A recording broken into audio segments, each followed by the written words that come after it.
This is the Bonus Section Podcast, episode number 18. Could you really survive alone for very long? Are you the type of person that knows you were meant for something greater in this lifetime and that somewhere inside of you there's a bigger version just trying to break free, but in spite of all that great self-development, you just can't seem to find the way up? Well then, hey, you're definitely in the right place. I'm Danny Griffin, the founder of the Bonus Section and the host of this podcast, and a person just like you trying to learn to live the most fulfilling life possible. Now, to help you take immediate action to get moving in a better direction, we take all the notes from each episode and post them at freethinkingtools.com. That way there's a couple sections up there at a time and you can go to work on yourself, and that's my hope here. All right, let's get started. Could you really survive alone for very long? And I'll tell you why I'm doing this podcast. You noticed, if you've listened to the episodes here along with me, that there's an underlying discussion about our animal instinct.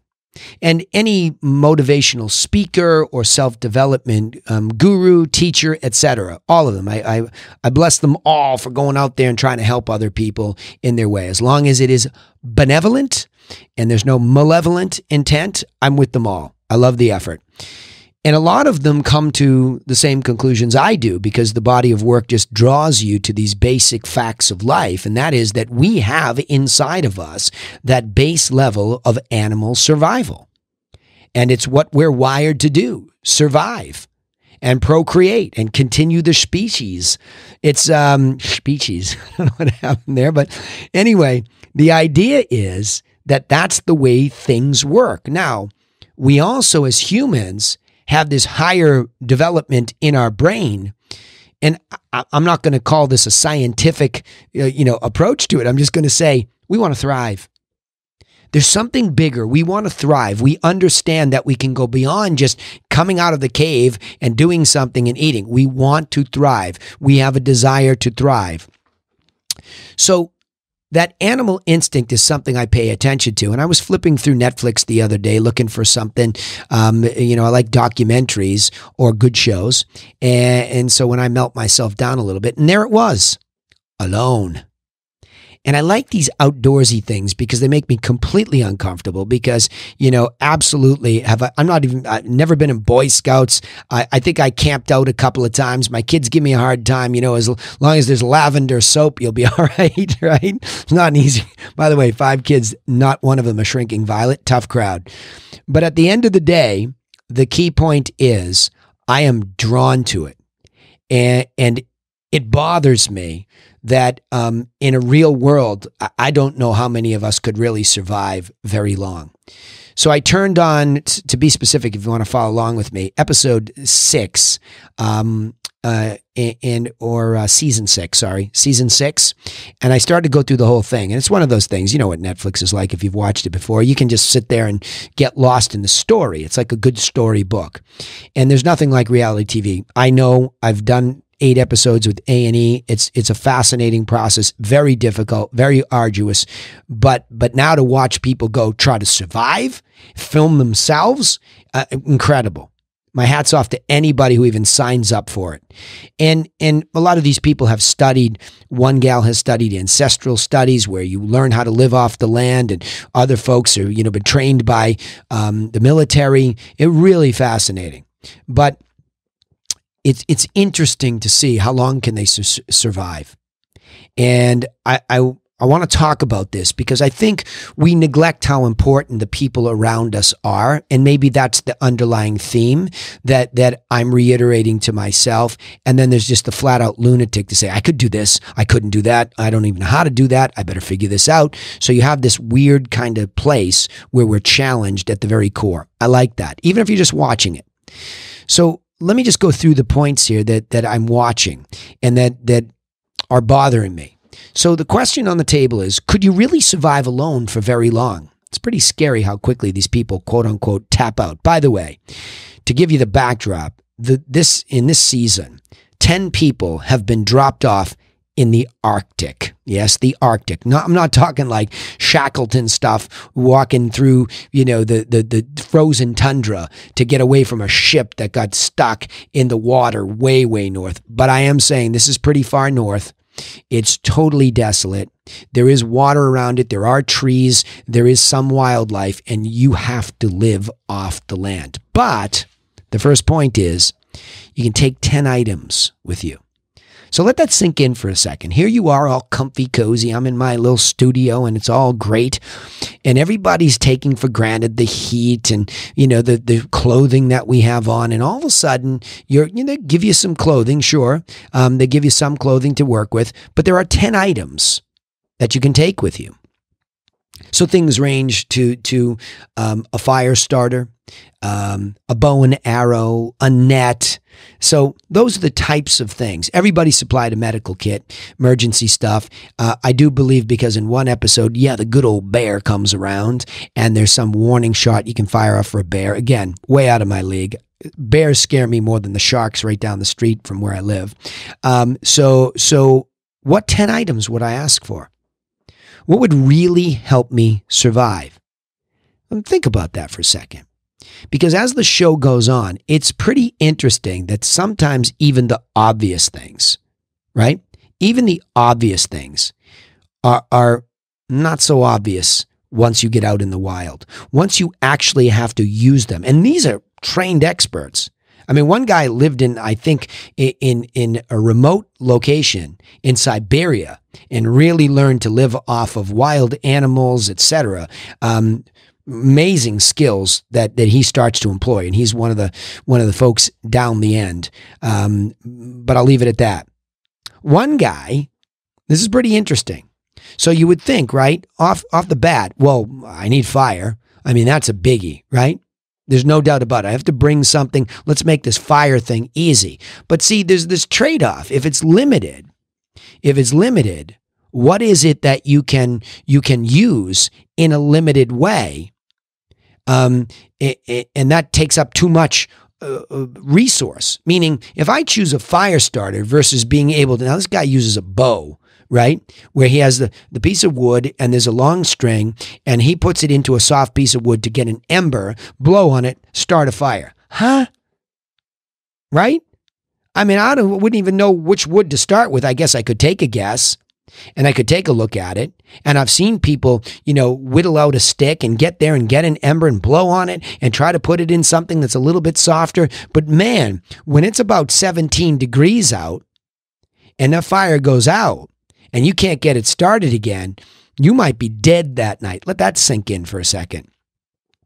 So as you really start to think about these things, fire, what am I going to use to catch food? And I say catch in a lot of ways. So there's the bow and arrow, which is typically more preferred for big game. One guy gets a moose, and I'm going to tell you a crazy story about that. So he goes out and he gets a moose and realizes it's such lean meat that even getting any fat off a huge moose is a difficulty. And he's starving to death with a moose.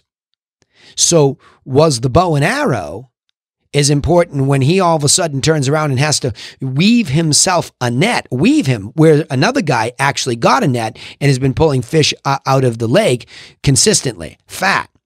Fish, food. How about these little snare traps where they're catching squirrels and rabbits? I know, I'm vegan too, okay? I get it. It's a tough concept. But when you're thrown into the woods, could you really survive like this? You're not going to survive on a vegan diet, folks, in the woods. Not the show that I'm watching anyway. Next, so you got these 10 things, and I gave you a little precursor of some of the things that could happen.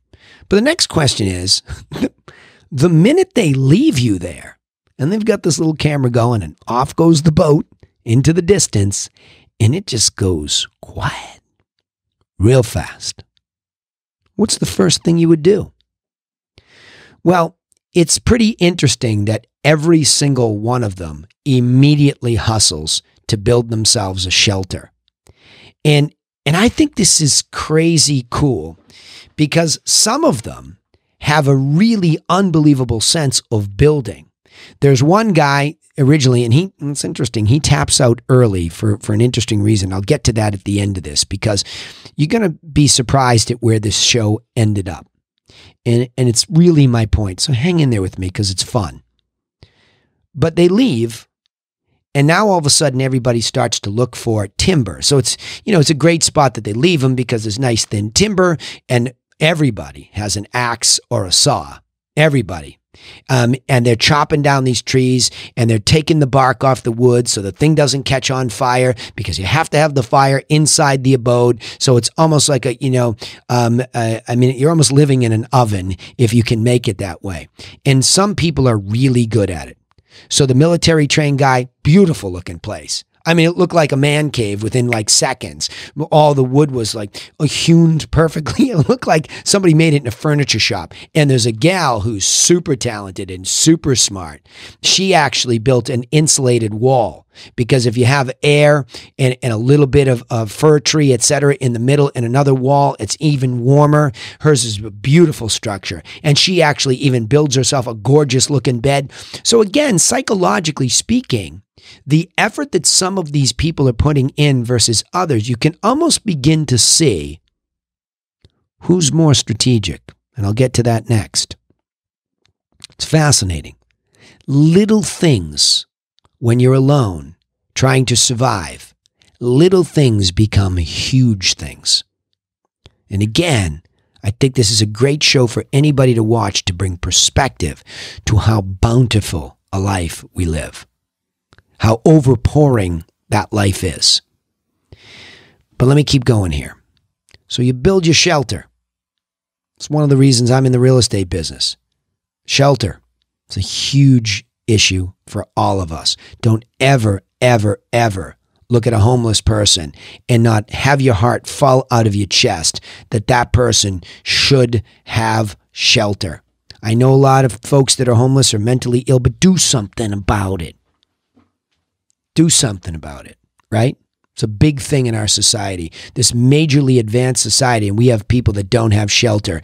You think about what it would be like to be dropped off in the woods, the city, the wherever, and not have shelter. That's the first thing we would all need to do, especially if we were alone.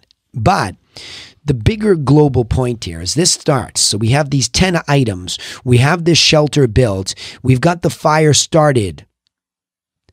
Do you even take a minute to strategize? You're trying to win a game, $500,000 prize. Most of these people have said outwardly that they don't come from much. Some of them have actually been hungry most of their lives, and they have an opportunity to win. So there's big monetary incentive to try to make this.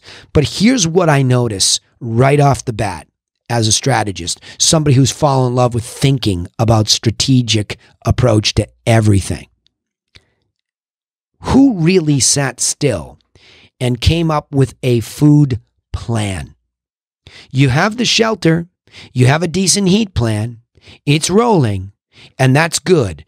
But immediately, food and water are your biggest issues. Now, water in the beginning of the show, you don't even hear about it because they've dropped them off at the edge of a gorgeous lake. All of them have fire now. All of them have brought a pot with them. So they can hang the pot over the fire and they can sterilize the water and they have good, clean water. Some of them drink it right out of the lake. I'll tell you about some other things that they don't think about. A couple people eat some stuff right off the ground and they get pretty violently ill. But water in food. What is going to be my plan? If I am going to win this, I need to see out endlessly. We're talking about being dropped alone in a primitive way with some skills, with some tools. This is the way, presumably, that our ancestors, and on it goes, lived. This is how they lived. People before us with a nice shirt and a warm t-shirt underneath and a nice place. And, oh, it's too hot. We can cool it down. Now, we really need a strategy to survive. See, it puts everything in perspective. That's why I like this concept of, could you really survive alone? What would you do? Would you come up with a strategy for food and water? See, so no matter what you're doing, where do you live? Are you fortunate enough to have been able to secure lodging? Do you live in a place where you keep warm enough, where you keep cool enough? What an awesome thing it turns out that simple thing is when you watch these people struggling to survive. And I think I'm about 68 days And we're down to, I think, 3 people out of 10. 68 days.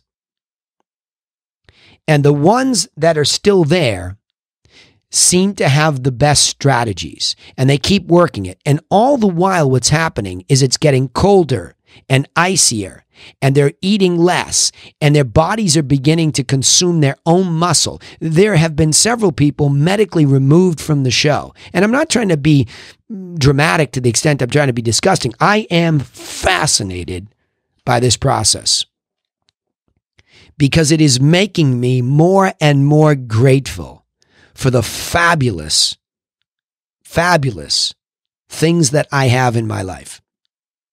Pretty simple. And I'm even more appreciative about calming down in that grateful place. And by the way, you hear several of them. I am so grateful for this hair today. I am so grateful for this fish today. I am so grateful. You can hear the people that are really, and this is going to get into the big point here, the people that are psychologically building themselves. There's a lot in common. All of them have a little bit of a sense of humor, which shows humility. All of them have a sense of strategic approach. But I haven't really heard any of them really thoroughly talk about an entire strategy that took them out to a longer term goal. And this is where it begins to break down. Without a strategy, the next point and final point here, have you really thought about the psychological breakdown as your biggest obstacle? See, a great strategy for anything that you want to do, because you will be challenged in anything that you want to do. And to a large extent, you are alone in that thing. In an upright world, there are plenty of resources at your fingertips. Yes, they are there. But in a very big way, you are alone. You are the one person that wants that one goal that we talk about that is out there. But yet it is the psychological breakdown that is going to come to you alone, and you will experience it alone. Have you thought about that as your biggest obstacle? And it is not a one-off event. It is a thing that comes in and out. It ebbs and flows like the tide. It comes dressed differently in different circumstances that come along the way. So as you go through this journey, and for you, it's really endless. It's called your life. Your life is to live fulfilled, to see out there, to pursue out there. That's what this is about. Now, coming back to the show, as a coach who has heard these psychological breakdowns coming, who have felt them, I see them. And by the way, I have plenty of them myself. I've come up with a technique where I say, all right, here comes one. Lower the sails and just ride with the waves. I no longer try to sail headlong like a tough guy into every storm that comes my way. I admit that I need a rest. I need a break. Because if I don't, I could break myself, and I could really have a major setback in trying to reach the end of the game that I want to win. And that's my life. And those are my goals. And those are your goals. So in the show, you can see, because they're all filming themselves. And again, their brain power is atrophying. Their energy is atrophying. Things are going backwards. And that's what brings this to an end. And I think it's stunning that they can build a game show based off of this and know, it's not going to be that long. It's not going to be that long. So we need to be grateful for all of the resources that we have available to us. But we need to understand that it is us that is breaking down psychologically in spite of all of the many more things we're able to carry. We don't have just 10 items. We have many, and we have each other for the basic survival. But in that moment where you're alone, you have to find these things that I see in the people that are nearing the end and are the best players of the game. You have to know what sense of humor really means. If you look at my stuff around the internet, you will see me with a heavy dose of the funnies. It is extremely important for me to laugh and to help you laugh, right? This one's a little bit more serious and dramatic in the bonus section because I'm trying to get up under you, but have a dang laugh for yourself. Do something stupid, silly for yourself. Somebody said to me wisely one day, hey, take your shoes off and walk in the tall grass. You have to be in that mode. That's number one, okay? You have to have a lightness about you. Another thing that you have to have is you have to have a sense of strategy and responsibility. And so when I look at these two things in this show, this lightheartedness coupled with this sense of strategy, the lighthearted are able to play games with themselves. One guy crafts a whole solitaire card. He takes birch and he makes a 52 card deck. Another gal is making clothing. She's actually started a business out in the wilderness of all the rabbit hair. She makes these long pieces and she stitches them together, and then she has fun in front of the camera modeling. And so does the other guy. He does the same thing and he comes out like a male model. They're not even next to each other. It's amazing, the same sense of humor or a similar sense of humor miles apart during this game show, having fun. But immediately becoming serious and going back into that mode and saying, but I can't stay out here without fat, he keeps repeating. I can't stay out here with food, she keeps saying. And they just keep going back to the strategic approach. All right? So let me go back over this again. I'm moved by this show alone because it brings us right down to what we forget is so difficult to do, and that is survive alone in this world, physically and mentally. So the questions you ask yourself, if I were left on an island, what 10 items would I take with me? Next, when I was left there and the boat went away and the plane went away, what's the first thing I would do when I was left in the wild? I hope you appreciate where you live, because that's the first thing. And then once you were under that roof and you could stay out of the elements and you were warm with your fire, did you even take a minute to strategize how you were going to survive, how you were going to go through this? I know you're all worried about the next job and the next idea. It's about putting food on the table. What is your strategy to put food on the table? None of us have a right to anything. We must survive and put food on the table and water in our bellies so that we can survive. Because it's from there that you are more prepared to deal with the inevitable and unending psychological breakdowns we will face. But this show just might put some of those psychological breakdowns that you're having in perspective. Is it really that bad? And if it is, get help. Because you cannot survive alone for very long in the wilderness. And if it isn't that bad, kick the bucket, like my mother said.